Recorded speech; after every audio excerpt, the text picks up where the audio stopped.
భగత్ సింగ్ తో అస్సలు ఎక్స్పెక్ట్ చేయని ఒక రోల్ లో కనిపించారు శ్రీనాథ్ మాగంటి గారు. ప్రస్తుతం మనతోనే ఉన్నారు. హాయ్ అండి, హాయ్ హాయ్ ఎలా ఉన్నారు? సూపర్ నిజంగా సూపర్ గా ఉన్నారు. I'm good, thank you. So teach for change అనే కాజ్ లో ఫస్ట్ టైం ఇలా నడుస్తున్నారా? ఎలా అనిపించింది?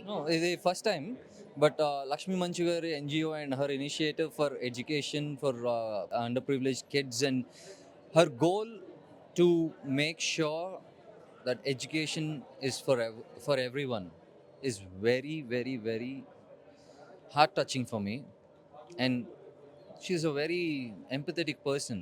మనకి ఆవిడ పక్కన వాళ్ళు బాధపడితే చూడలేరు. So for her NGO I wanted to walk and I walked and I'm very happy, and if it helps in any way I'm more than happy.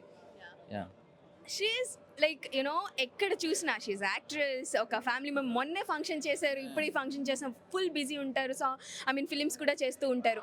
తను మిమ్మల్ని ఫస్ట్ అప్రోచ్ అయినప్పుడు పర్సనల్గా మీకు ఎలాంటి థాట్ ప్రాసెస్ నడిచింది మీ మైండ్లో? థాట్ ప్రాసెస్ ఏం లేదు, లక్ష్మీ మంచి గారు పిలిచారంటే వెళ్ళిపోవడం అంతే. That to for teach for change 100%. దాంట్లో థాట్ ప్రాసెస్లు పెట్టుకోవడానికి ఉండదు. ద కాజే బాగుంది, we know it, so jump on to it. Yeah mention house మల్లేష్తో మా అందరికీ అసలు ఓకే బాగున్నారు, ఇదేంట్రా ఇంత షాక్ ఇచ్చారు అనుకుంటే ఉస్తాద్ భగత్ సింగ్తో ఇంకొక షాక్ ఇచ్చారు. ఇంకేమన్నా షాక్లు రాబోతున్నాయా మాకు? Wait for it.